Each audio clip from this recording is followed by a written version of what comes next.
and some woman that I never talk to, the most words we've said to each other is hi, comes up to me, and in front of my coworkers and customers, she goes, "I can't tell you who's interested, but are you single?" What the fuck?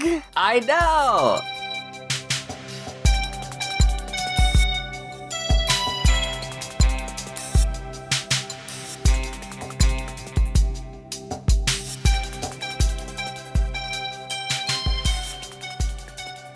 Hello, listeners, and thank you for tuning into Those Nerds Over There. This is an enthusiast podcast centered around celebrating and discussing nerd culture. We're your hosts. I'm Alan. And I'm Sal. And listeners, I hope you're staying safe out there, especially our Las Vegas listeners. If you haven't been consumed by the swarm of locusts, thank you for joining us today. It's so awful. I actually heard about, because in the West... No, we're the West. In the East. We're in the West. I heard about swarms of love bugs. Ew. It looks so awful, and I was like, "Ha, it sucks to suck." Little did I know. Little did you know, a plague would descend upon us. It was at that moment I realized. Damned climate change. Here's hoping winter comes around soon. We're not even, we're swinging into autumn. Yes. I mean, luckily there was something that kept us inside basically the past few days. Yes, very much so. Yes, we've been locked away in our respective homes playing Fire Emblem. Which is gonna be our topic for this week. Mm-hmm. So... You know how we joked about that this was a Fire Emblem podcast? Well, this week it is. But before we start just rambling and talking your ears off about Fire Emblem, let's draw a question from our nerd jar. Yes. For first-time listeners, this is what we call the nut jar. It's a jar we filled with listener-submitted questions. These are just kind of fun questions. In keeping with the Fire Emblem theme, we had a previous questions of, who is your favorite Fire Emblem waifus and husbandos? If you have a fun question like that you want to submit and get a shout out on the show, feel free to send those questions to our Twitter at ThoseNerdsCast or our email, thosenerdscast@gmail.com. If you do, be sure to include some kind of social media tag so we can send people your way, you cool person. But let's go.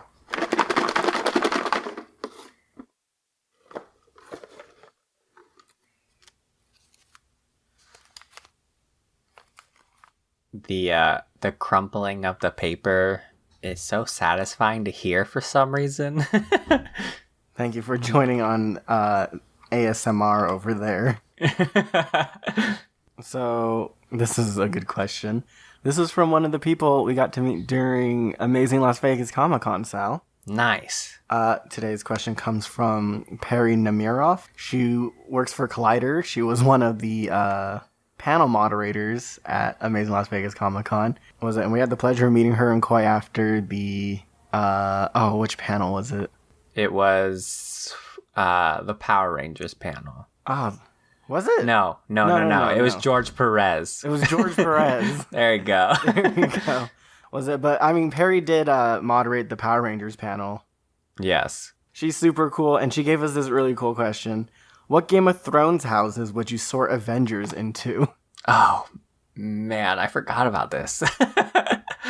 We had a lot of Game of Thrones themed questions and Avengers themed questions because it's 2019. Yeah, also, we were at the tail end of Game of Thrones and Avengers during that time. Oh, so. Yeah. Like that, the first day, after the first day we went to go watch it. Yeah, it was great. Oh, wait, no, that was Level Up Expo. Yes, that was Level Up Expo for Avengers, but Amazing Las Vegas, I think, was toward the end of Game of Thrones? Yes, because we were discussing the ending. Yes. Oh my goodness, time is just starting to contort for me. It's true. But before we get into our question, I want to say Perry and Koi were both at San Diego Comic-Con. Yeah, I saw that on the Collider Twitter. Yeah, they were hosting a bunch of stuff there too. Oh man, they're so good at their jobs. I I just want to throw that out there. But so Avengers characters into Game of Thrones houses. Game of Thrones houses. Okay, first of all, let's get a list of the Avengers characters. We're sorting. Okay. All right, so we just generated the list of Avengers. We're going to just do 11 because there's a lot, and we're just doing the first 2 movies. Yeah.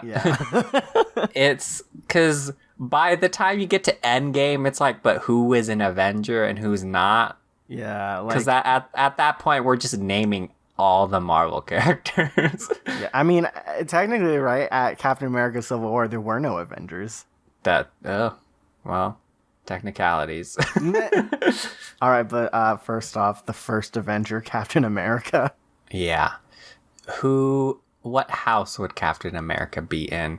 I mean, I was thinking Stark or Aaron, but I was definitely feeling like Stark. I'm feeling Stark, too. He's very, what's the word? Honorable. Honorable, loyal to his people. That's right? True. Right, because like we saw in Civil War, he did not want to be a bureaucrat. Yeah. So I think that does make a lot of sense for his character. I don't think there's much else to say about that. I mean, and he was trapped in ice, so... Oh, man. All right, yes. I think Captain America would look cool in a winter coat. Ooh, I want to see Avengers as Game of Thrones style. Yes. I will submit that to Drawfee. All right, so that one seemed pretty cut and dry. Yeah. Iron Man, Lannister. Because of the red and gold? Oh, no, that fits so well, though. Oh, my God. He's got so much money. Yes, I was thinking about the money. But he's not very corrupt. No, but the whole, like, Lannister always pays his debts. I'm trying to think, like... Well, because with the whole corruption thing... Well, no. Now I'm overthinking things. Yeah, I'm down with that. Yeah, I don't think they're all necessarily corrupt, though.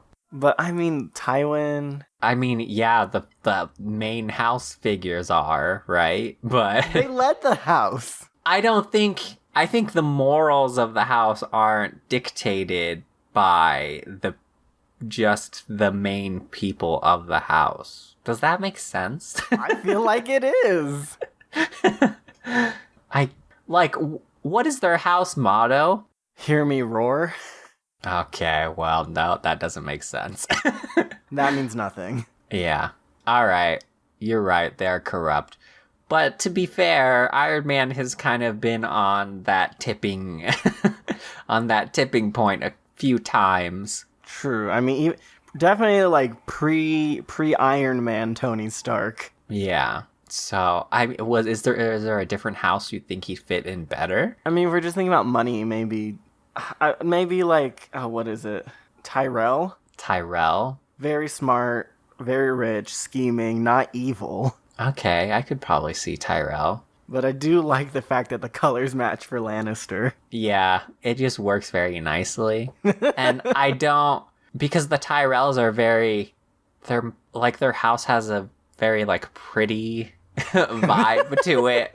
And I don't see that in Iron Man. Settle a debate, listeners. Tyrell or Lannister for Iron Man? Or a different house, I guess. Yeah. Okay, Hulk.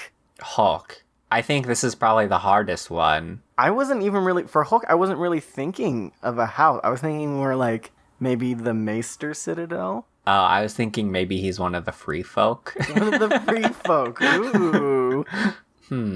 It's hard because he was in a lot of the movies, but I feel like he was always, like, sidelined. And so he never got his own, like... Yeah. He didn't really have he had his character arcs in each movie, but they didn't really seem to line up with each other from movie to movie. Yeah, they weren't really the arcs I was super concerned about. So this one's hard, but he's a smart guy, right? Very smart. And he's very compassionate. even if Hulk side of him isn't as much. And his whole arc was about kind of, at least in the last movie, about like coming to terms with who he is and stuff. So I feel like his whole arc has at least is that, or at least elements bits of that. Yeah. So with that said, I still have no idea. I'm still gonna go with Maesters because that just kind of sounds like Sam. Right? He's just like a maester. Just put him on the wall. Put him on the wall. Well, because like Sam was banished, right? Yeah. And then, he really was not like, I don't know, he kind of had a complex because of his father, but he got friends and he figured out that he's pretty great. Yeah. Hulk is houseless. Sorry. Thor. Thor. I'm thinking Greyjoy. Really? I was thinking Baratheon. Baratheon? Oh, that's good too. I was thinking Greyjoy mostly because of his, like, lineage. Oh, Vikings. Yeah. But Greyjoy might be more aligned with his, like, personality. I feel like Greyjoy would be more like Guardians characters. I don't know. Maybe not so much the raping, rampaging, and pillaging, but the... Maybe not just everything they do. I don't know. What is dead may never die. He is a god. What was I thinking? I was thinking Baratheon mostly because of the hammers. Yeah, I mean, but also... Because they live in the Stormlands? Yeah. Well, and it's... What are their words? Or not their words, they're... Ours is the Fury? Yeah, that too. Alright, yeah, I'm just gonna... I think Baratheon for Thor. We're divided on this one. Let's say Hawkeye. Hawkeye. The only archer we really had was a wildling. Yeah, I wasn't even thinking about archery because I feel like that's not a good indication of what house you're in. Well, fighting style you don't think is important? It is, but there were no archers. I'm gonna say Tully. Tully? Hawkeye was starting with Civil War, or no, in Age of Ultron, he's the family man. Uh-huh. Oh, okay. And it fits with my archers thing. Well, sumimasen. Mm-hmm. Okay, fine. House Tully. Black Widow. Just because she's a badass, I want to say... I want to say Targaryen. Yeah. But I don't know. That one's a little bit hard. I feel like she'd be a faceless man. Ooh, that's good. I like that. Is it her whole training? But I don't know. She's also not really into her whole backstory. Yeah, she kind of hates where she came from. But that would be why she would join the Faceless, right? Mm-hmm. Or be a part of that? Well, the Faceless would be what would be analogous to her training as whatever in the Red Room. Oh. Is what I was thinking. So I was thinking because of the Red Room, she wanted to escape it. Oh, I feel like we have two very different fictions going on in our mind. how to fare in the house. But either way, she ends up there. Right. No, but I feel like that's right. Right? The House of Black and White. I think that's right. Ooh. Vision. They didn't really give him a lot of character development. They sure didn't. He was very... What did Vision do? I mean... He was in love with Scarlet Witch. That's kind of it. That's it. Then he died. Yeah. For real died, too. Oh, yeah, that was... I was sad. They gave everyone else a pretty big, except for Black Widow, good send-offs, but our really dead people kind of got... Yeah. Yeah. The Vision. What was Littlefinger's made-up house? Oh, Baelish? Oh, it was just Baelish? Well, that's his last name, but was it... Because his family originates from, some small island called the Fingers. Right. And then he came to be some kind of steward for House Tully. Mm, I don't know. I feel like he would just be his own thing. You imagine him as his own kind of house. Yeah, or the spider. Oh, a nobody that became somebody. Yeah, like Varys. Because he has that, very calm and collected way about him. And he's very intelligent because he was a computer. He was Jarvis. Yeah. That means Jarvis died. I mean, yeah, I guess.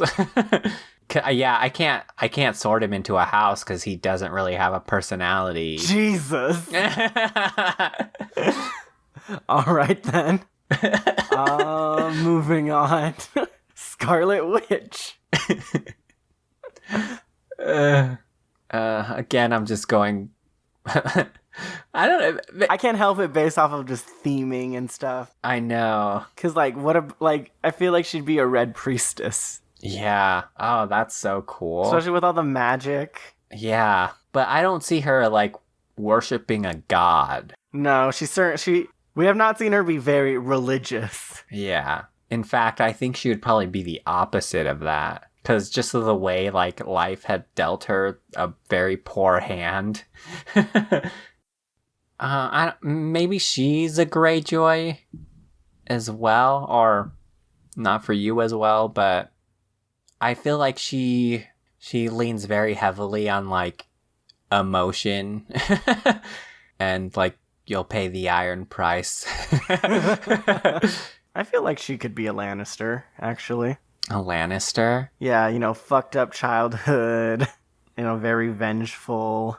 Yeah, I guess in that way too. Very hear me roar, I feel like her character is. Like learning to she was scared of her powers, but then she embraces it, and later on she just fucks shit up. Uh-huh. Okay. I like that actually. Yeah. Yeah. Lannister. Okay. minus the evil. Yeah, and after she became part of the Avengers, she was very, family was very important to her as well. Oh, that's right. They're very family-oriented. Yeah, Lannister. There we go. I like that. 3 more. War Machine. I want to say Stark. Stark also.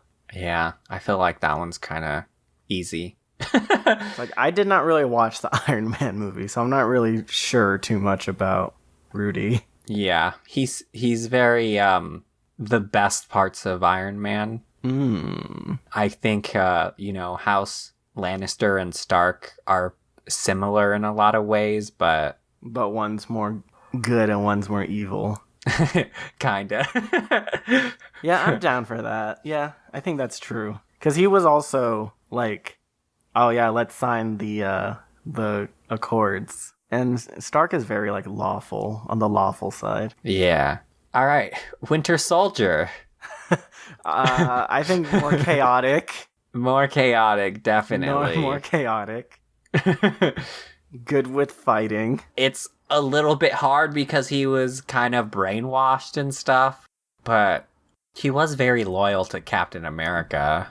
Him and Falcon. Yeah. And War Machine, they're all just the loyal friends. But he wasn't afraid to do what Captain America wouldn't. So not Stark. So probably not Stark. You know what? Just with some of his brainwash evil background, I kind of want to say Bolton. Bolton. Interesting.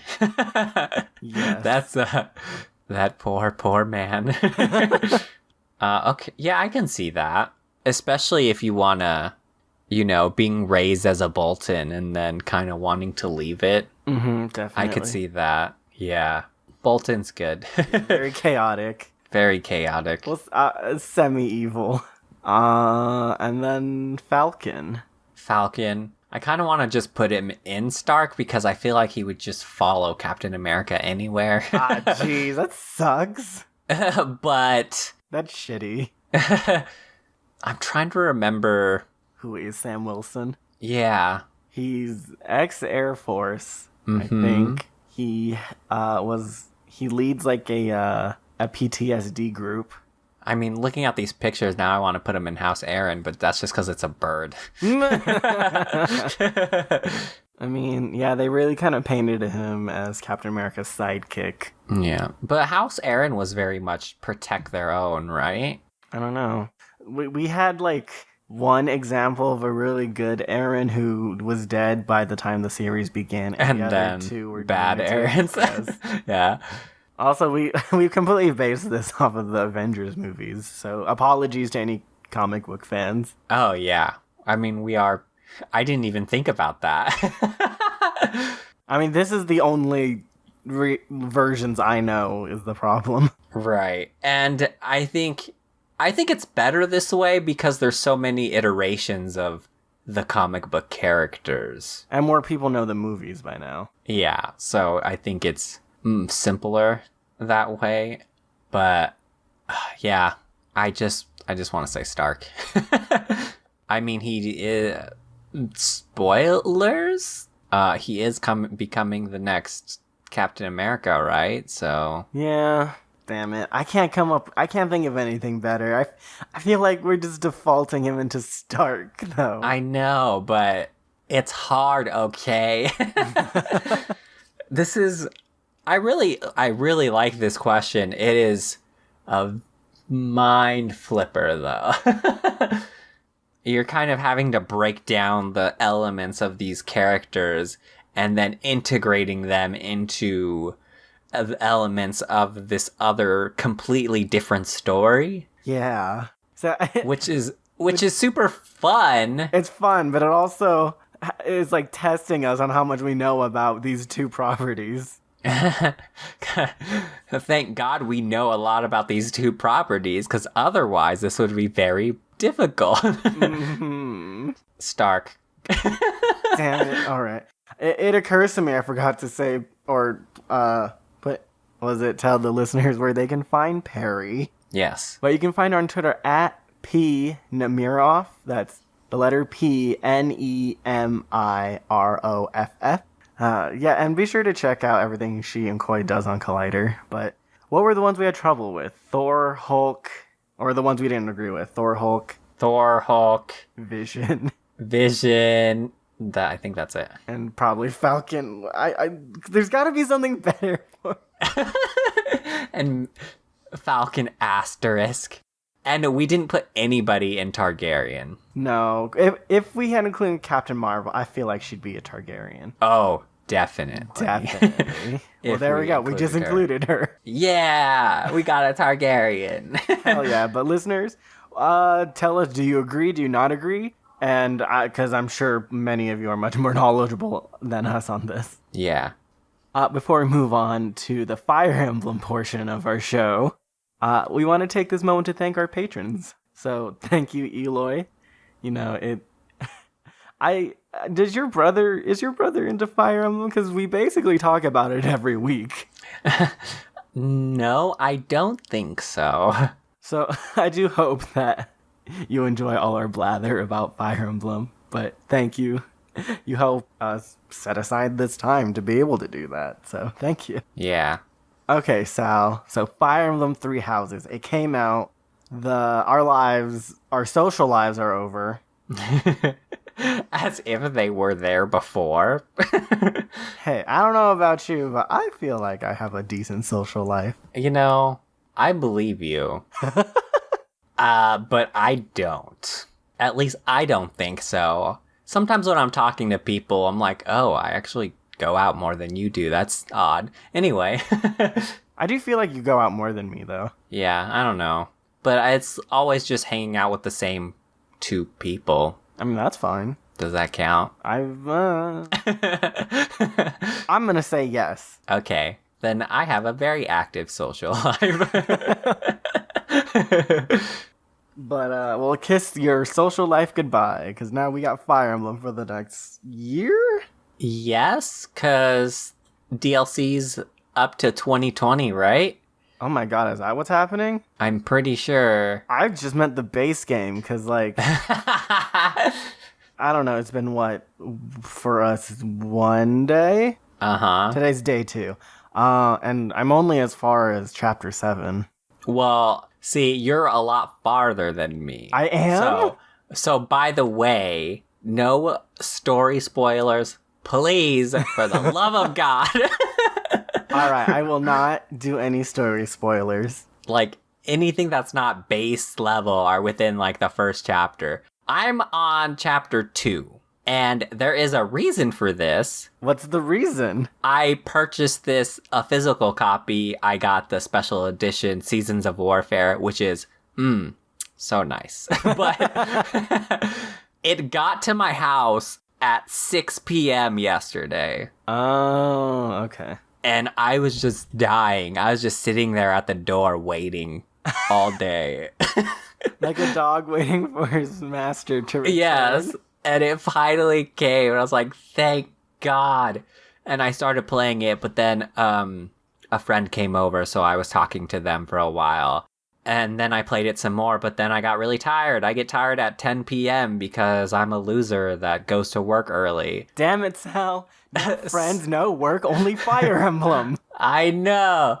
So I went to sleep at 10 o'clock, so I didn't get to play as much as I wanted to. But I did intentionally wake up early this morning so I could play before the podcast. Well, okay. I did ask you before, so I am glad that you're enjoying it thus far. Oh, it's great. But, alright, so you had picked out categories, though, for kind of how to guide our discussion here. Yes. So, what did you want to talk about first? All right, so the first topic I want to talk about is the direction of the game. Ooh. And when I first told you that, I don't know if you know what I meant. I didn't. I'm like, direction? Yeah, okay, so Fire Emblem, as you know, is a very turn-based tactical RPG game, right? Yes, that's the all of it. Uh-huh, but this game seems to be going into a more traditional RPG route. Oh, okay, I see what you're talking about now. Uh-huh. And it is a lot more sandboxy than previous games were. And so I wanted to discuss that for a second because, I mean, obviously we both love the game so far. Oh my god, I love the whole, like, sandboxy, the school sim. I've talked about Persona a lot, like, this really feels like Persona and Fire Emblem had a child, and it's come to save us all. Yeah, I agree. I never played Persona, but everything I hear about it, I started playing this game and I was like, this is a Persona game. With the Fire Emblem, mask over it. But it's still very Fire Emblem, so. It's very Fire Emblem. Oh my god. But it's, okay, here's like the crazy, like, I can't help with the Persona link, because the voice of the Sothis is the voice of Morgana, the cat from Persona 5, and they basically do the same thing in both games. Oh my god, that's amazing. It's amazing. And I'm like, god damn it. I totally I forgot about Morgana because I remember them in Super Smash Brothers. Ah, that's right. Yeah, it's like, oh, who's this cool cat? So, but I will say, I do like the direction they're going in so far. I do have a bit of concerns about it, though, because it's not that it's not great. Is this the direction that they're going to take the franchise in general, though? Yeah, something like that did pop in my mind when we had the child units first appear. I shouldn't say first. They were like in fucking genealogy. Exactly. But when they first appeared in Awakening, and then, it was a fun mechanic, but then it became a gimmick in Fates, right? Right. So I guess there's a concern of like, well, I love this life sim now. I love it so much. It's so fun. You spend so much more time exploring the monastery and doing the life sim stuff than any of the fighting now, and I'm totally okay with that. But then there is a concern like, well, is this gonna become like a gimmick? Yeah, especially because Awakening did do that thing where it also made it that the waifu simulator kind of thing too. Yeah, that Awakening like changed the landscape of Fire Emblem. Yeah, Awakening like set the tone of what Fire Emblem games would be from then on. And with Fates, it kind of just did that like times 100 in the wrong direction, right? Yeah. And so I feel like this game is almost an awakening. And so is the next game going to try to do the same thing Fates did and then end up being like, oh, maybe we shouldn't do that? and then do another kind of Echoes thing where we're like, we're just gonna subvert everyone's expectations and start over. Dude, I would love another Echoes game. Yeah. Echoes of Genealogy. I want that. I think so many people want that. So many people want that, or just get Thracia remade. Yeah. But, yeah.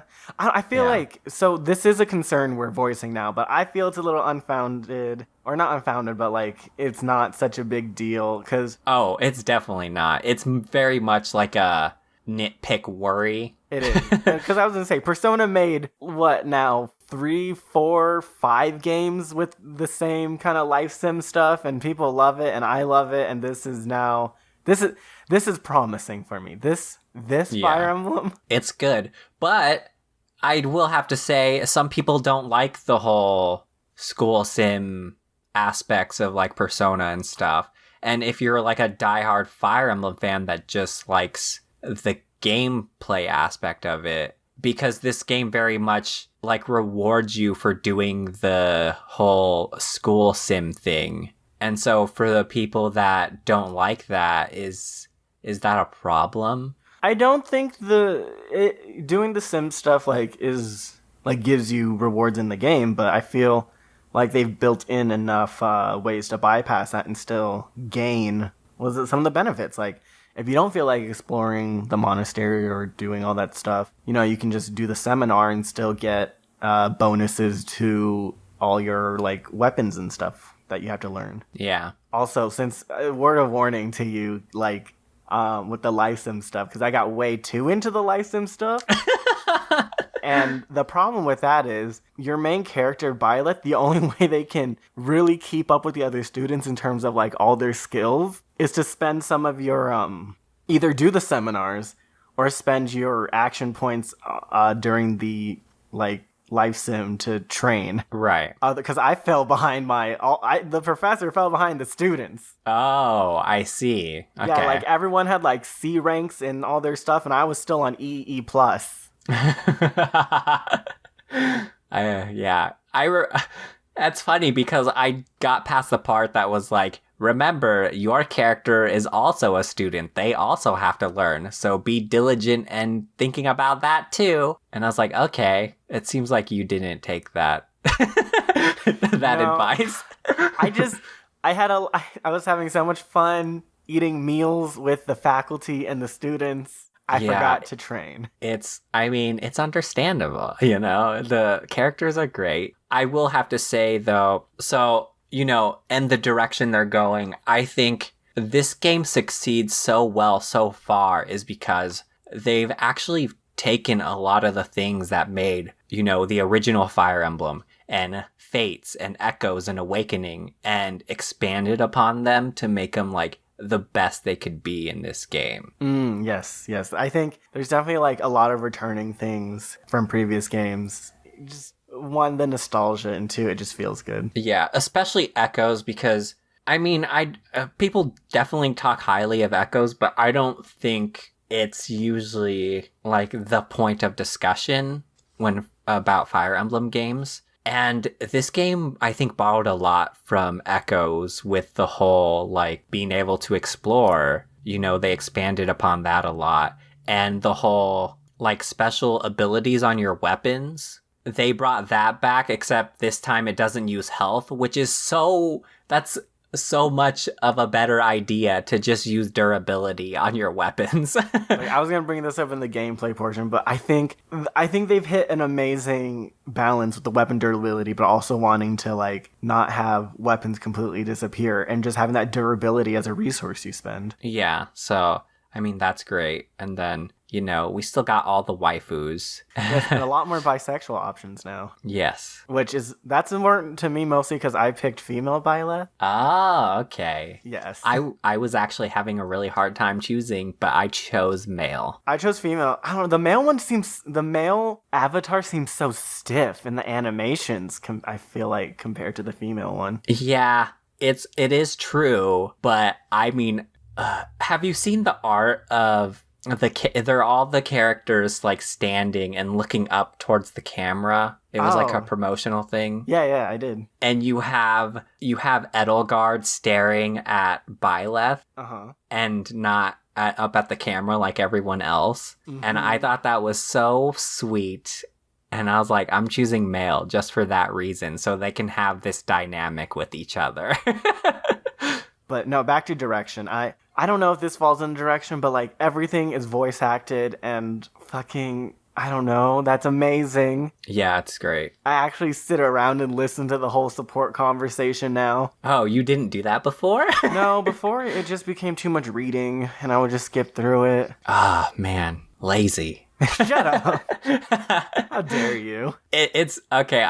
I was gonna get to this in the world building aspect, but I want to say this right here because you say you don't like reading very much. I spent like a good hour or maybe half an hour, if I'm being honest. I don't know how long it took, but I was just reading in the library all the world building stuff. Oh my god. Okay, so when I got introduced to the library, I knew, okay, if I try reading this all now, I'm never going to get through the game. So I made a deal with myself. Every time you come back to the free roam, you read one book. Oh, no, man. I read the whole thing.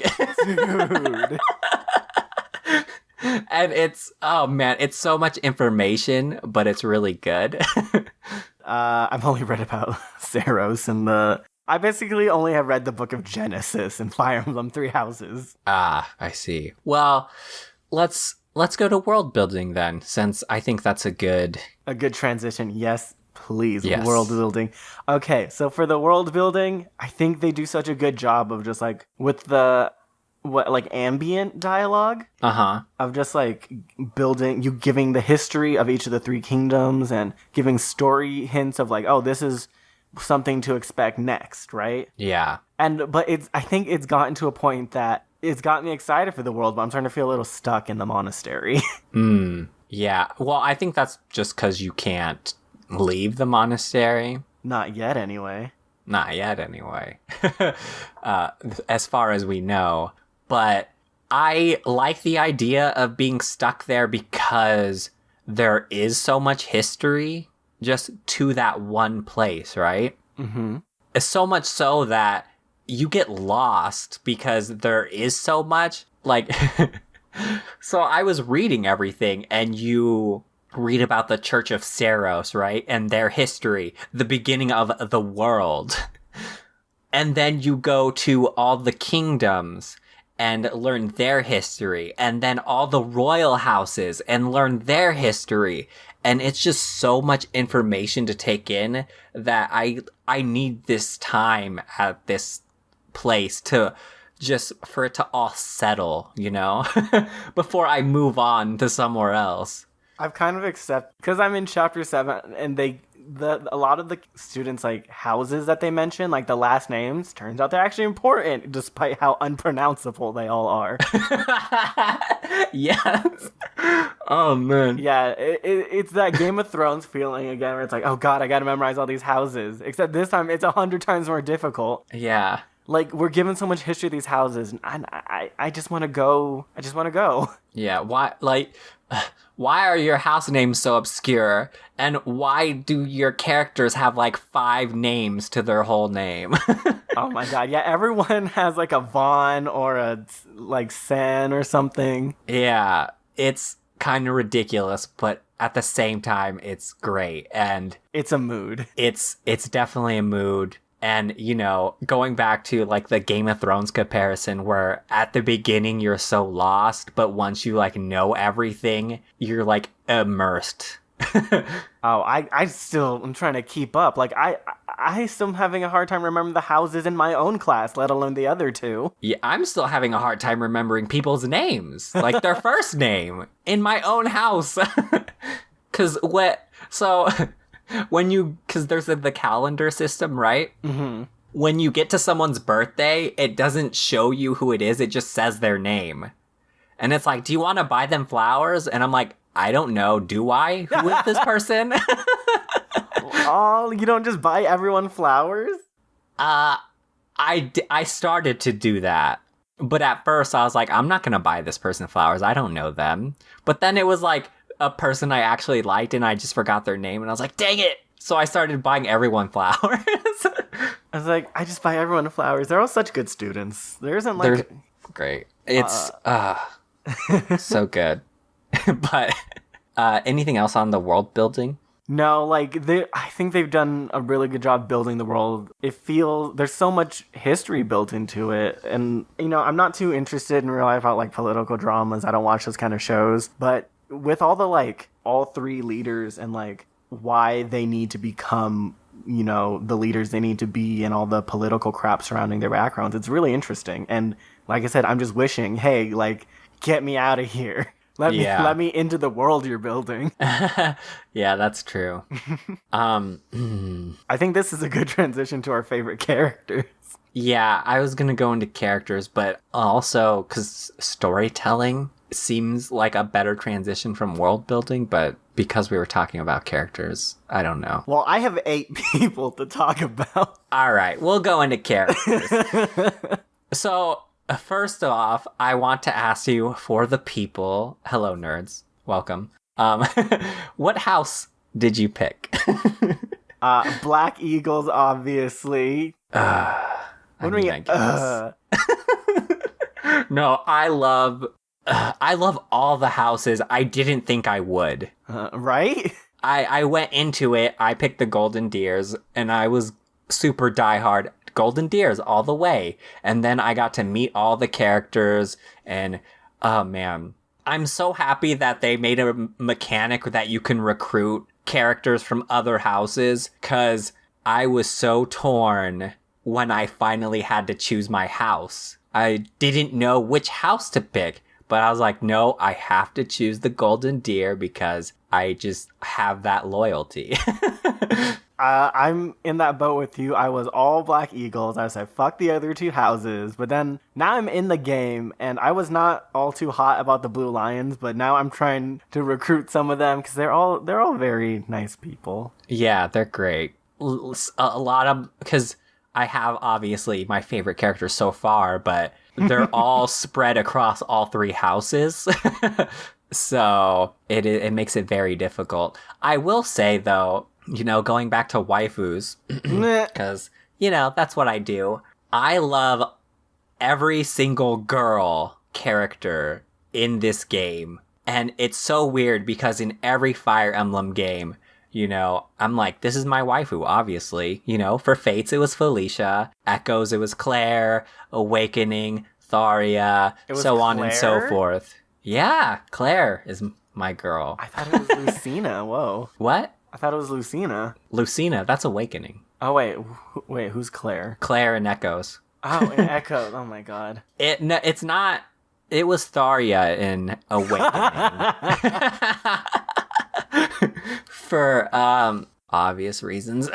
Meh. I love Lucina, though. It was a hard choice. But in this game, I have no idea. Honestly, I'm still having a hard time deciding. Are they all S-tier waifus? They're all S-tier waifus. Jesus, no. They're great. I love all of them. And even the guy characters, most of them are great. I think I don't like 2 of the characters, but so that's like 2 of the characters from the whole roster. It's ridiculous. Oh my God, I love all the characters except for also 2, but that I don't hate them. Yeah, it's just they're just not as great, right? Right. One of mine I was going to ask you for more information about, because one of them was Lysithea, and I'm like, like, what's going on with her? I know you're part of Golden Deer, so you should know a bit more. I do know a little bit more. So she is the youngest student at the academy. Mm-hmm. She's like 2 years younger than, I guess, everyone else. 2 to 3 years younger. She's like 12 then. I mean, do we know how old these people are? Yeah, but you can, in the menu, you can pull up like their dossiers or whatever and tells you their age, heights, and stuff. Oh, I didn't see that part. Tells you their fucking heights. But yeah, she's very young. She comes from a noble house. She has 2 crests. Whoa, what the hell? Yeah, she inherited 2 crests, so she has a lot, like, you know, she's supposed to be like this prodigy. But other than that, there's not much else I've learned other than the fact that she's kind of trying to prove herself, and she's afraid of ghosts.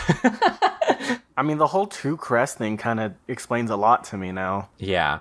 I was super interested in her, so I can't wait to learn more about her. Like, obviously, I said I'm only on chapter 2, so I don't know as much as I should about these characters, but... Right. Yeah, she was very interesting. For you... Yeah. Because you're a Black Eagle. I am a Black Eagle. Hello.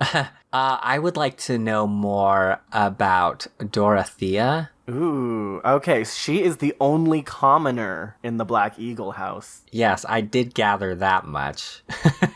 Her past, she was a diva in the same opera company as Manuela. Oh, Yes. interesting. Her main goal is to find a suitable husband, mostly because, in her words, she has no fighting power, no name, no inheritance, no lands or anything. So she's hoping to marry well. And I think for a lot of Fire Emblem fans listening, that immediately makes you think of like Charlotte, right, from Fates. Uh-huh. But from the support conversation, I feel like Dorothea is like the character, the non-caricature version of Charlotte, because Dorothy has when you talk to her, she's put a lot of thought into, like, you know, why she does this, like, the state of the world, and why something like this is necessary. Ah, that's cool. Yeah, and I want to go back to the caricature real quick, because none of these characters feel like that. No, they're all very well developed. Yeah, and that is so... Oh, man.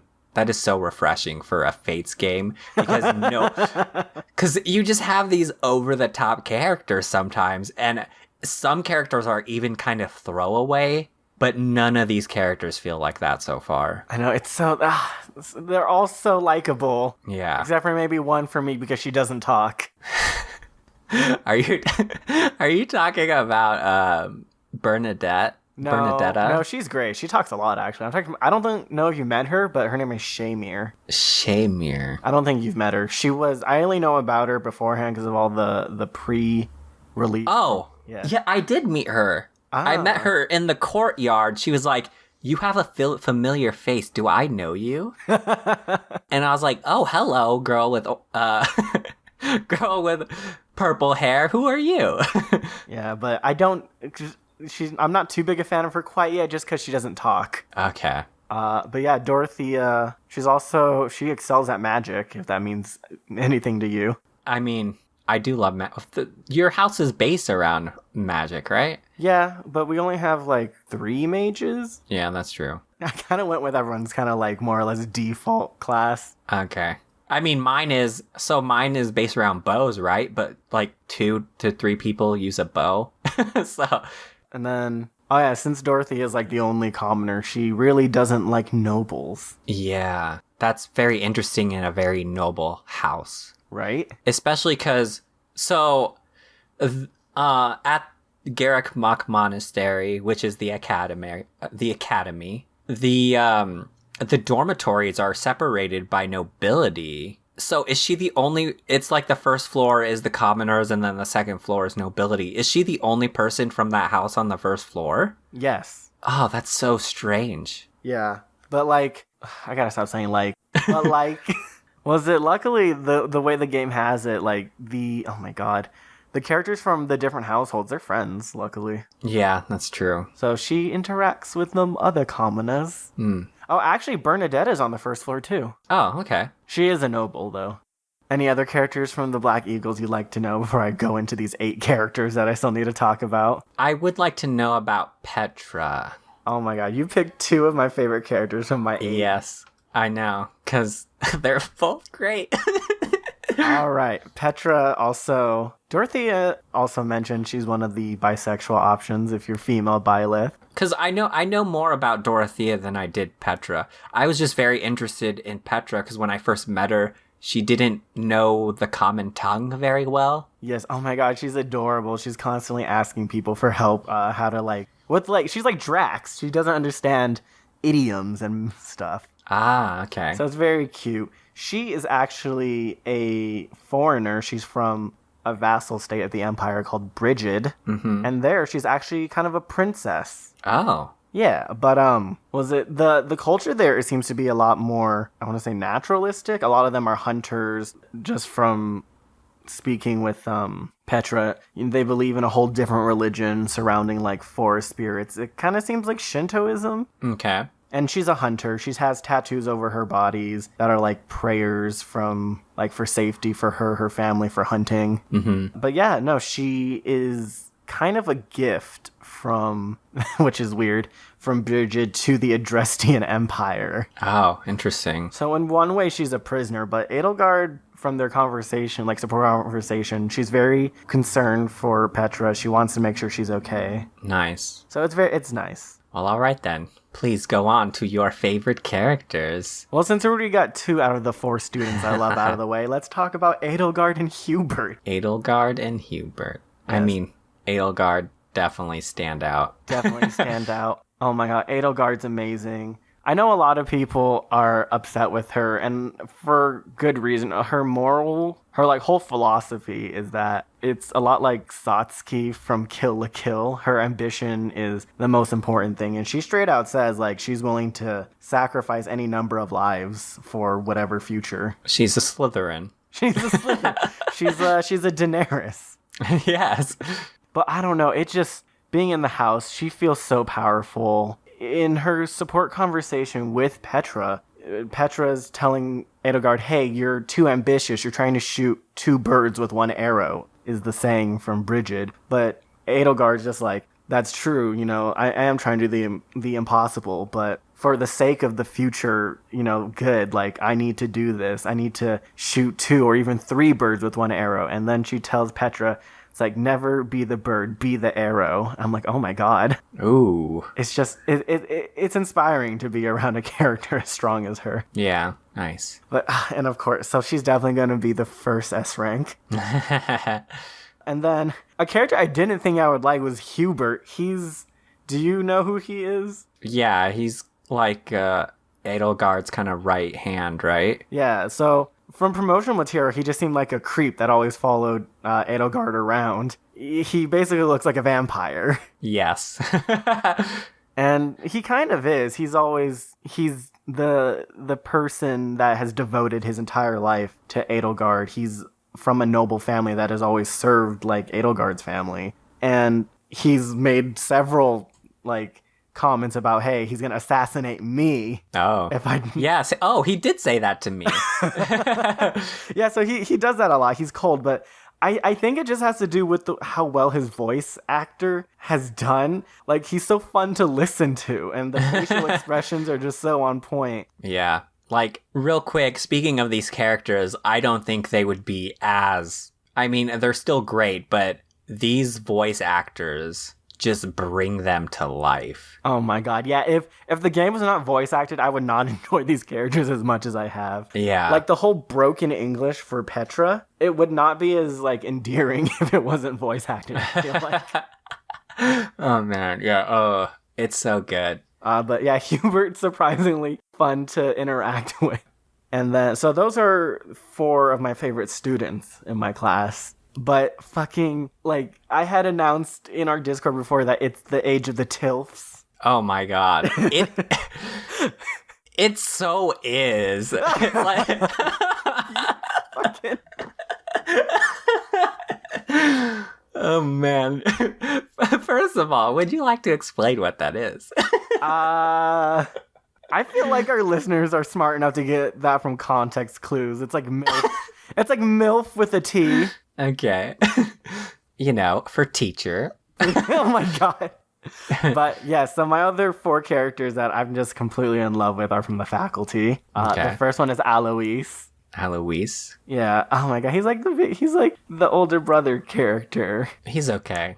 What? Oh my god, he's so cheerful all the time, and he tells puns and jokes, and it was just so cute. I was doing you know how the cafeteria you do the Today Special, and it just does, you know, whatever food? Uh-huh. And the day special was some kind of like dessert sorbet. And, you know, I look on the list like, oh, Edelgard's here. You know, makes sense. People have, like, children have sweet tooths. But then, Yes. like, Alois shows up on the list. I'm like, oh my god. Yeah, that's pretty cool. It was so cute. I love him. He's got all the best positive energy. And in the support conversation with him, he's just like, oh, I consider you like a brother or sister, because he was also raised by Gerald, and he just wants to help you. I see. I mean, yeah, I haven't gotten to a lot with him, but anytime I'm talking to him, I'm just like, shut up, Dad. Yeah, I figured he might be a little too type A for you. Yeah. But second faculty member is Manuela. Oh my god. Oh my god. Talk about a tilf. I love her. She is the messy thought. So I don't know. It's so funny because everyone was like, dang, who is this girl, right?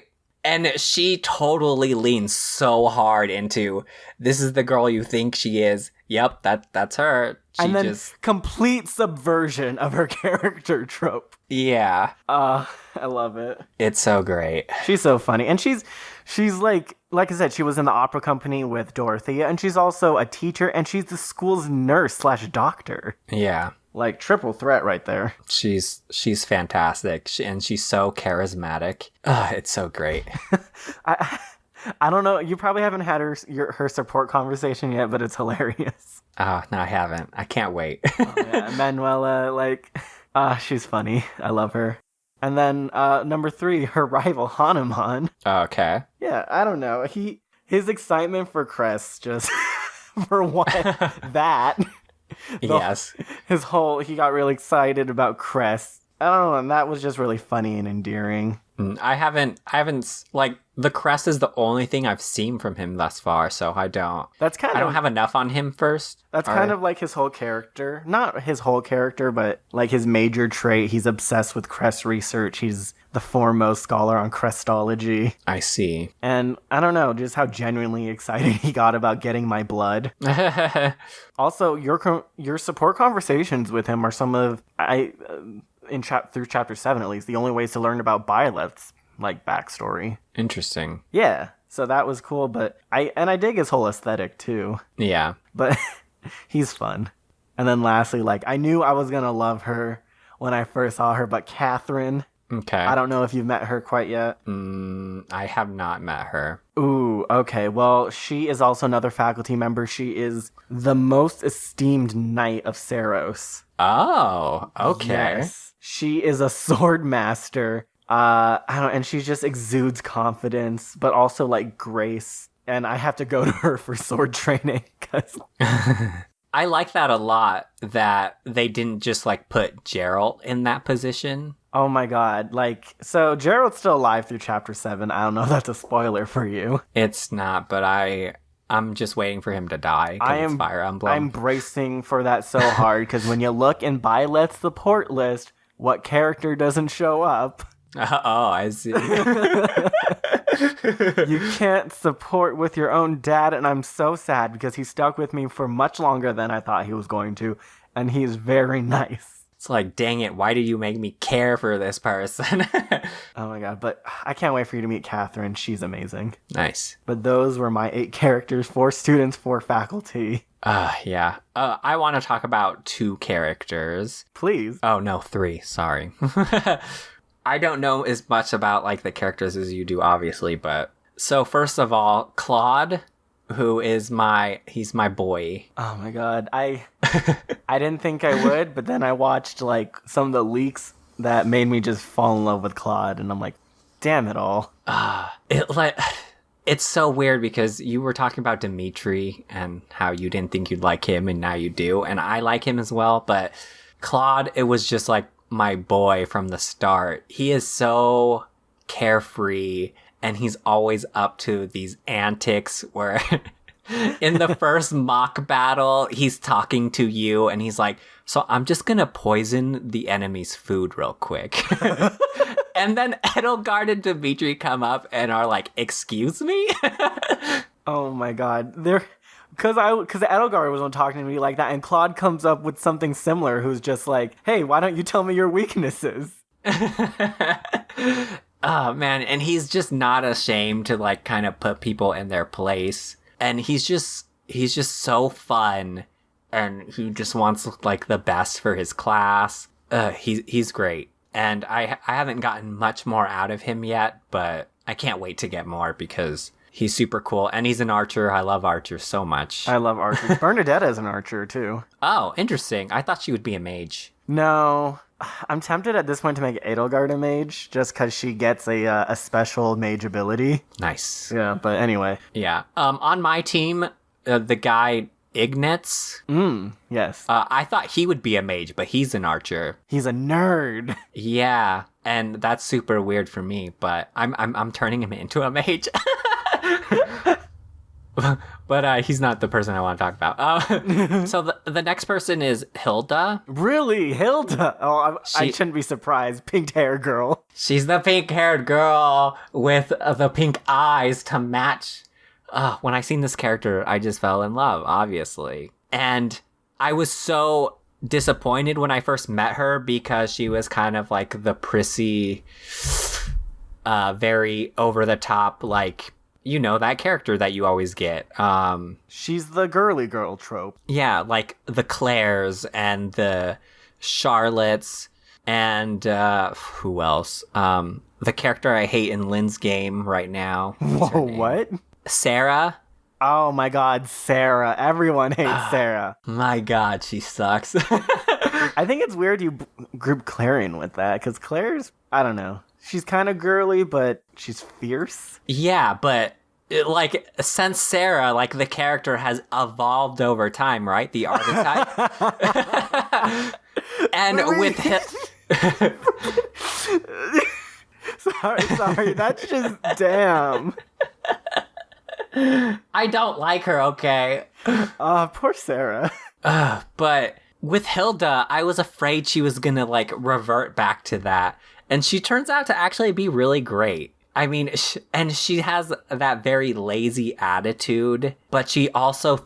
It's weird because she has a lazy attitude, but she also is very arrogant and thinks she's, like, the best.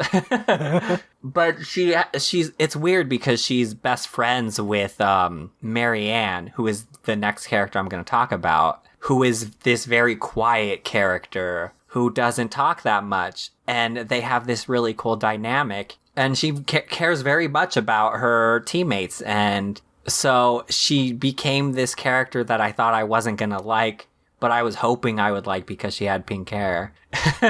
And now I like her, which is great. All right, that's good to hear. Because like I said, I don't get as much interaction with your students. Yeah. And I was worried that Hilda's just going to be the lazy one. Yeah, and she turns out not to be that way. Or at least not as much, because she kind of has that archetype, but it gets subverted. It's all of the character tropes and archetype get subverted in the Yes. And when you interact with her and have the choice to call her out on like her being lazy, when you call her out, your like support with her goes up. What the fuck? Because she respects you. She's like, you're smart. Because she's like, a normal person wouldn't have like, wouldn't realize that I'm trying to avoid work, but you figured it out. I like you. What the fuck? It's so weird. But yeah, next is Mary Ann, who is the very quiet person. Her character art even has the like that classic like shadow on her face. Yeah, I was gonna say, she has bags, and I really wanted to know more about Mary Ann because I'm like, well, yeah, she's very quiet, but like, why does she look so tired? Yeah, I don't know why she looks that tired yet, but she is kind of this very stoic person. But she actually talks a lot, which is surprising because Bernadetta doesn't talk a lot, at least to me. Mm-hmm. And I was surprised at how much Marianne actually talks. She's always in the garden because she really likes plants. And her ability is she gets a bonus if she's next to animals. So she also really likes animals. So she's very like one with nature. And she is the only healer on my team right now too. Interesting. So then Are people in the Golden Deer also like naturally gifted towards riding and flying? Some of them are, but I don't think that's like their thing. All right, that seems like a difficult personal skill then. Yeah, but I'm starting to like lean people towards that route anyway. So because I kind of want that to be my thing, where we have a bunch of like cavaliers and what are they called? Not Falcon Knights. Wyvern riders? No, the class before that, usually composed of girls. Yeah, isn't that Pegasus Knight? Pegasus Knights. There you go. Yeah, I just love her character so much, and she's always so excited to talk about like animals and plants. And she just, I don't know, she cares a lot more than I thought she would. I thought she was going to be this very stoic, maybe like Tharia kind of character, because she also has Nosferatu. Oh, yeah. I can see. Was it just based off the character artwork? She definitely looks like a Tharia kind of character. Yeah. And so, but she turned out to be like the exact opposite. So she's really cool. But, oh man. So going away from characters, because we've talked about characters for so long, but wait, hold on. I want to ask you about a character. Okay. Like, what are your thoughts on Leonie? Because she's the one I'm trying to recruit from the Golden Deer. She's interesting because she's one of the characters. I don't dislike her, but she's the apprentice of your dad, right? Mm-hmm. But she has this like weird relationship with her dad. Like she admires him too much, I think, but she's very competitive, and she has this skill where if she's next to a male character, she gets this like boost because it's called like competitive nature or something. Mm-hmm. And she's always trying to like one up you because she thinks that because she trains with your dad that she's better than you, even though you did the same thing. And like anytime you talk down to your dad, she's always sticking up for him. But she just has that like loyalty. She's pretty cool, but I don't know. I like that. I hear that and I just smile. It seems weird for me because I feel like she should have been a blue lion. Huh. Yeah.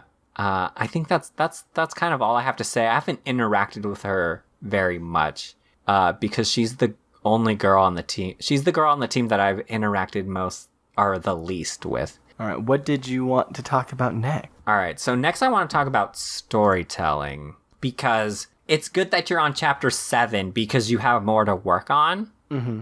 So the opening sequence is probably the best storytelling so far because I think the storytelling after that has been kind of weak. Like the cinematic? No, yeah, the cinematic storytelling. Because you have this whole like battle with Rhea and the Nemesis, and her like she is the good guy, but maybe she's not the good guy. And there's this kind of whole weird dynamic thing with the church going on. But then after that, when you get to your character, right? And the whole reason why he's joining and the whole reason why Geralt is going to the monastery, it feels just like, oh, we needed a way to get them there. So we kind of just did. Okay. No, I know what you're talking about. It just kind of feels forced, right? In the beginning. Yeah. All right. Like most things in the story, I think you'll be pleasantly surprised. There's a bit of mystery to that. Yay!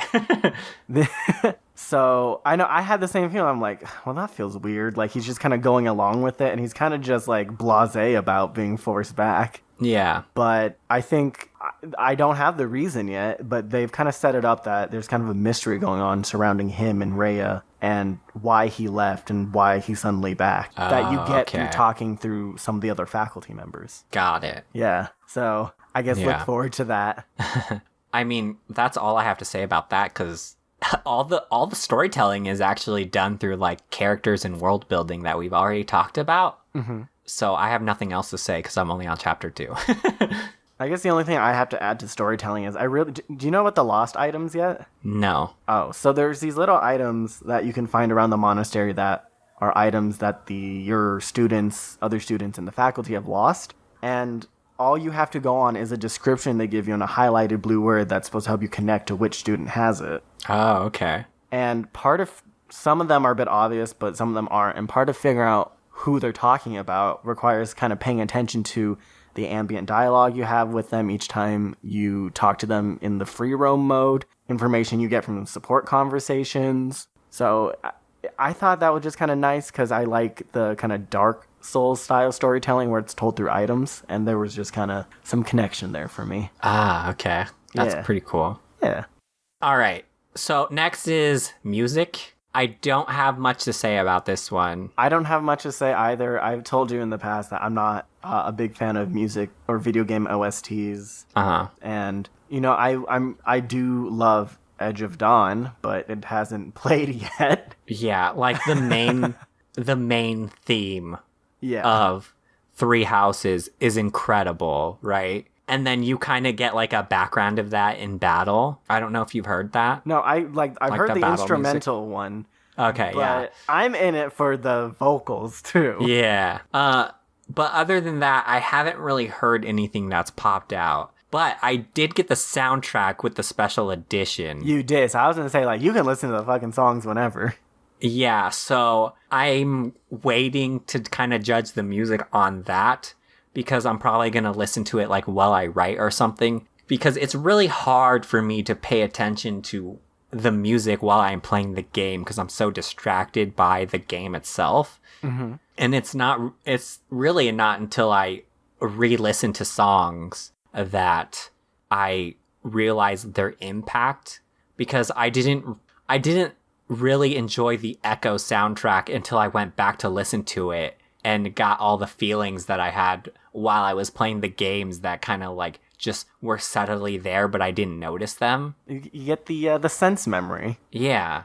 Yeah, I was the same with the Awakening soundtrack. Like, Don't Speak Her Name didn't have as much power to me until I, finished the game and about a year later went back to listen to that song on YouTube. Yeah. I mean, I think the only song that had the opposite effects was the Fates one. Oh, no. Oh, I think the problem with that is it got overplayed. Yeah. Like, at first I loved it, and then I was like, shut up. And now it's a meme, so...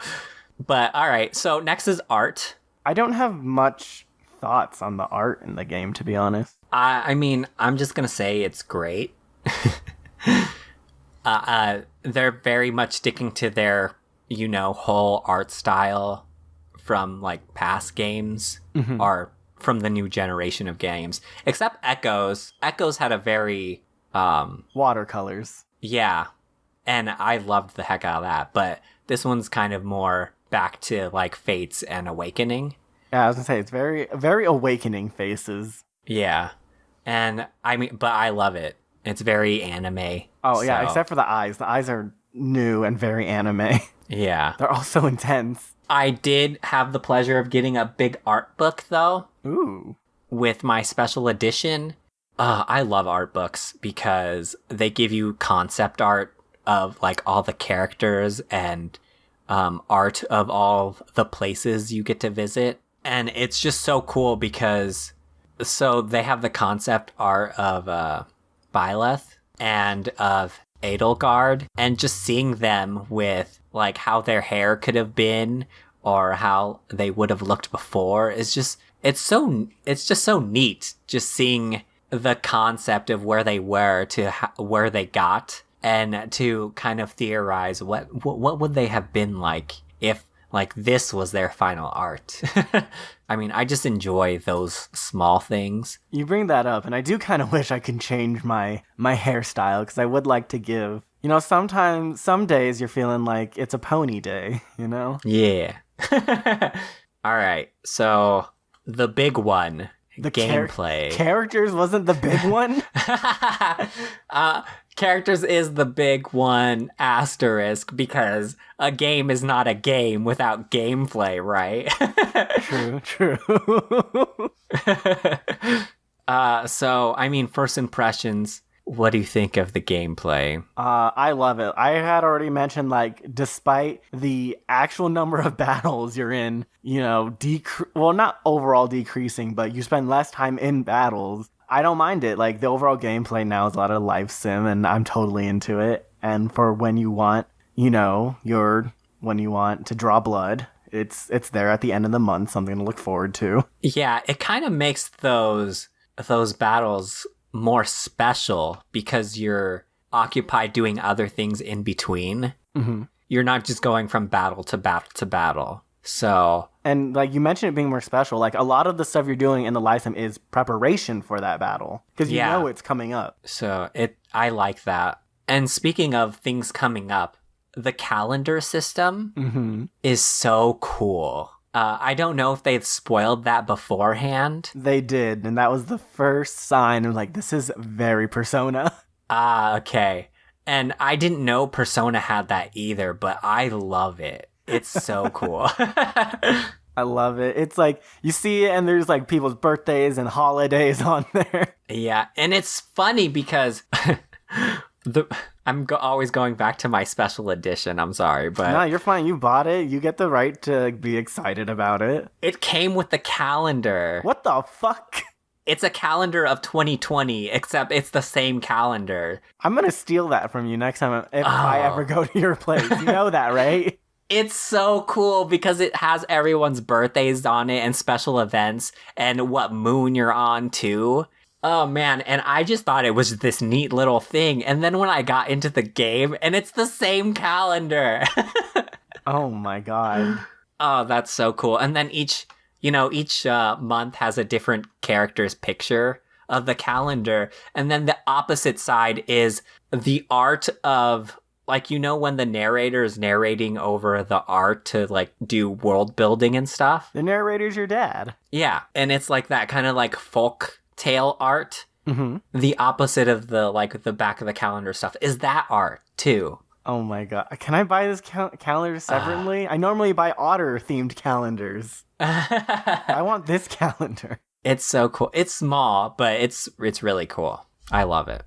And I love the calendar system. It makes it so unique because you have to like plan your days out. I guess more gameplay wise, the bonus experience system that was in Path of Radiance is kind of what what your Mondays are when you set up your teaching and your lectures. Yeah. So I really like that. I think the whole like moving like all the skills, writing, weapons, magic into like its own thing. I don't know how to describe that system, but I think it's really cool. It is so clever to make it so you can like be a healer and still have a weapon and them just be separated, right? Mm-hmm. And have more impact on like magic because you can only use X number because they don't have durability, which makes a lot of sense. Right. It's like spell slots. Yeah. And you can only use so much magic in one match, and that makes sense too. It's kind of like having like a mana system. But it's also cool. It's like when you first get the first spell, you have like 2-4 slots, but then if you keep increasing their reason or their faith, they get more uses out of it. I'm like, oh my god. Yeah, it's so clever, and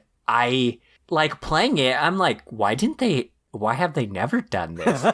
It just makes so much sense to the Fire Emblem world. It's like, why did this RPG not have a progressive skill system? But speaking of skills, so they brought back the combat arts. Yeah. And they also have battalions as well. And so I want to know your opinion on those. I love the combat arts. Like, that's basically... the activatable skills from we've had in previous games, plus more. Yeah. My only gripe is that they all share the same animation. Mm-hmm. And I played Fire Emblem Warriors Koei Tecmo. I know what you can do with animations in 3D, which is another small gripe. Like, everything looks beautiful in this game. Yeah. But I actually really like the battalions. Interesting. I have yet to, like, kind of use them to their full effect. They're kind of expensive. You get a few for free. Mm-hmm. But money isn't too difficult to come by in this game when you're a good professor and they give you a pretty big stipend. Yeah. But once you like get everyone kitted out with one, it's like utility because all the battalion attacks have some kind of like a shove mechanic or a push mechanic or a debuff on it. So it's kind of like in Fates when you would be like, okay, I need to soften someone up with a dagger and then go in, right? Mm-hmm. So it gives you that kind of utility and that ability to plan around certain like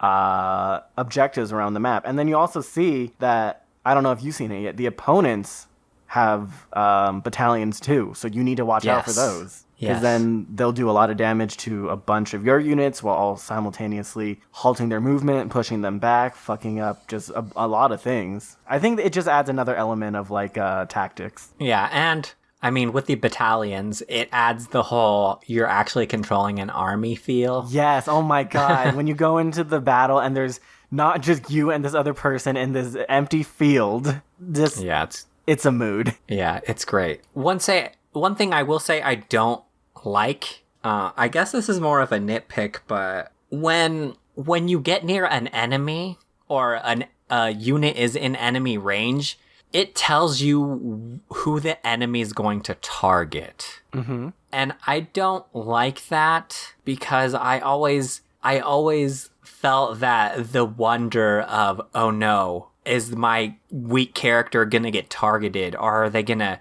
like, the anticipation of what the enemy's gonna do. I've always liked that aspect of Fire Emblem, and it kind of takes away from that. Yeah, it's definitely taking away from, like, when I started out this game, it's like, oh, it's like chess, right? Right. But now that you can see what the opponent is gonna do, it's not. Yeah, so I don't know how I feel about that. It's unfortunate, but at the same time, I am using it a lot. Mm-hmm. Where I will just, like, okay, test, like, move person into attack territory, see who they're gonna target. Right. So I guess, like, you know, it's a nice piece of tactical tool. Mm-hmm. I don't know if I could turn it off, which there probably is an option for it. I would. Right. And I don't know. I think you're on normal, right? Yeah. It might just be turned off on hard. I can't deal with having these students die quite yet. Oh, you're not on classic either. No, I am on classic. That's why I'm on normal. Got it.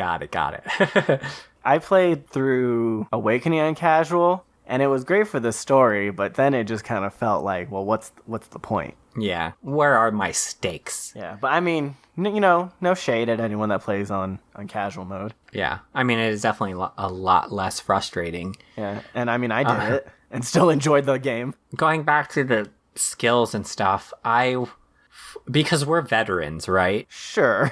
Ish. I want to know if you think all of this might be a little too much, especially for newcomers of the series. Oh. Because even for me, like, starting out, there's a lot. You have to, because you have the combat arts, you have the battalions, each character has their own skills and crests, and you have to deal with all these items, and it might seem overwhelming for some people that don't know what they're doing. And not to mention the freedom of, like, the new progressive skill system, like, how do you know what to pick for the people if you're new, right? Oh, dang. And I think also because you're just limited to one battle a month, more or less, you don't have that area to experiment with all these new mechanics. Mm-hmm. Unless you take advantage of the auxiliary battles. Man. That does seem like a lot then. Yeah. I was curious about that because I was like, oh man, look at all this stuff that you could do. But then,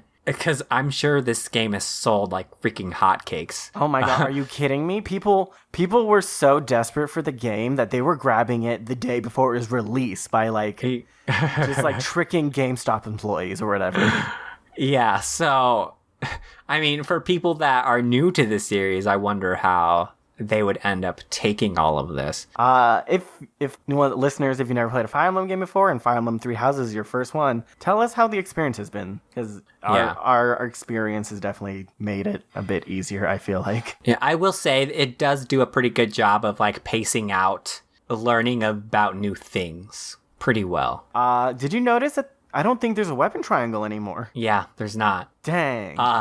I was kind of sad about that because I was playing as if there was a weapon triangle until I noticed, wait, I don't think there is. It's like, same. So, I mean, that's... I don't think that's a bad thing. There's already so much in the game that I can play around with. Yeah, that's fine, but it does seem a bit weird.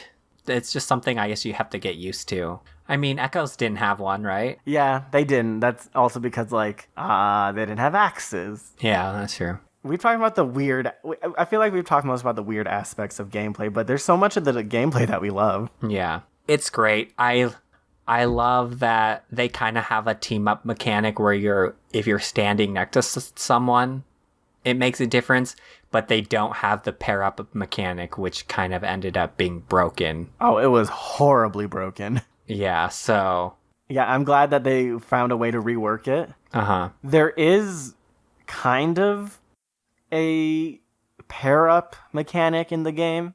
It's just, you won't really see it unless, one, you go online and you recruit people to be what is called an adjutant, which you can assign to one of your characters, and they'll do things like pair-ups and stuff. Or you get more characters, and for whatever character you can't deploy, you can assign them as adjutants. Ah, I see. Yeah. It still feels very Fire Emblem. It feels very Fire Emblem, but so much more in such a fun, refreshing way that I am now sleep deprived because of it. Yeah. I mean, I'm not, because... I came back, like, I got off my 3 a.m. shift, and I got home. I'm like, well, I'm not going to sleep. I'm going to play Fire Emblem because I've been waiting. Because I went to work the night of the Thursday, and then the Friday morning, I'm like, it's out. I'm going to play it. It was so hard to fall asleep on Thursday. Because I had to wake up the next morning for work, so I had to go to sleep. I wasn't you. Oh my God. I had such a hard time falling asleep last night. I just wanted to play. I'm like, damn it, Alan, you gotta go to sleep. Because you gotta wake up in the morning and record this thing. Yeah, but it was so hard to fall asleep. And when I finally did the next morning, I went to work, came home, the game wasn't there. And normally I would take a nap, but I could not take a nap because I needed to sit at the dang door and wait for the dang game. And because I was semi-sleep deprived from not falling asleep, and I'd been up all day, that by the time it was 10 o'clock, my eyes were just closing and I could not play the game anymore. And I was like, okay, I'm going to sleep. I'll just wake up tomorrow morning early and play it then. Oh my God. It's, I want to hold my whole judgment on the game because... But it's hard because it's so good already. Yeah, and I mean, one of the main reasons I want to hold my judgment, because so far I think it's a great game, and I don't want to compare it to Fates, but when Fates came out, I think everyone thought it was also a really great game. And it wasn't until we kind of sat on it for a year till people kind of started being like, okay, maybe this isn't a great game. I think the hype for it was just so high, you know? So I kind of, but it's just, it's so good. No, I can't, like, the reason I'm not holding out judgment, because the gripes we had with Fates after that 1 year, like, we have those fresh in our mind now. We have those as evaluation criteria for future Fire Emblems. And so far, Fire Emblem Three Houses has completely demolished any of those concerns. Yeah, but it could bring new concerns. Also that, but right now, I'm happy, and I'm almost certain I'm going to claim this as Game of the Year once we do our year in review. I mean, is there anything even announced that we're excited about? Oh, Borderlands 3. Oh yeah, Borderlands 3 for me. Pokemon Sword and Shield for me. Oh yeah, Pokemon. Yeah, I forgot about Pokemon. Yes. Three Houses. Three Houses. People, buy this game, try it out, buy a Switch. Join our Discord and add us as friends. We can go to each other's... Well, we can't go to each other's castles, but I am selling, like, a queen fish that gives you 2 decks. That will mean something to some of you. Nice. Fire Emblem. Yeah, I mean, I can't... I mean, I say I'm kind of skeptical, but I can't see myself not still loving it like a year's time. Like, I already want to do a second playthrough and I'm on chapter 2. Right? Like I get it. I see you. I see you. I hear you trying to be, like, impartial and trying to judge it fairly, but it's hard. It really is. Ooh, all right. Thank you, thank you, thank you, if you made it this far, for joining us as we talk about Fire Emblem Three Houses on its, release weekend? Yes. Oh my god, we got so excited for it. We're gonna sign off and play more. But, thank you for joining and enthusing with us.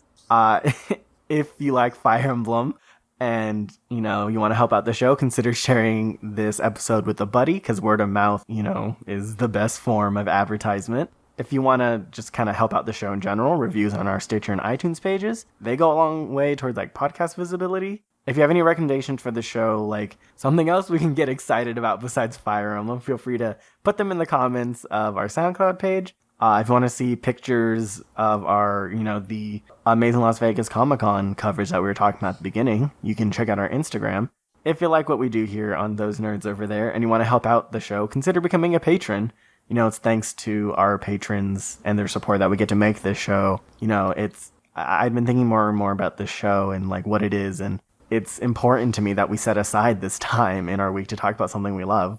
And I hope, us getting to share that with you and you getting to share what you guys love with us is something worthwhile. If you want a place to hang out with us for that kind of stuff, feel free to join our Discord. We have dedicated channels for topic discussion, show improvement, nutjar offerings. Links to all these pages can be found on our website, thosenerdscast.wix site. That's wixsite.com/home. Sal, do you have anything to plug? All right, so I want to plug our Twitter again, at Those Nerds Cast. Please come with us with everything Fire Emblem. We want to know how you're enjoying it, what your playthrough is like, who's your favorite characters. Send us your Switch codes, your friend codes. Yes. And if you want to talk to me personally, I'm at Salzik. And then the only other thing I'm going to plug right now is my Twitch channel, which is also Salzik. Once this Fire Emblem dies down, I'm going to start streaming Fire Emblem. So if you want a break from Three Houses, you can come join me with Fire Emblem. What was it called? 7 or 6? 6. Binding Blade? Oh. Blazing Sword? Oh my god. Lynn's game. That's 7. That's 7. 7. Yeah, Sal's making his way through the Game Boy Advance era. Yeah, so, we're gonna go from the new game to the first game. At least, first game released here in America. Alan? Yes. Do you have anything to plug? Not typically, but I will plug my Twitter. If you want to personally DM me, my Black Eagles family, I'm at ArielEyes_. Please, I just want to talk about Fire Emblem. Oh my god. Thank you again so much for joining. We're going to go off and play Fire Emblem, and we'll see you again next Wednesday. Goodbye.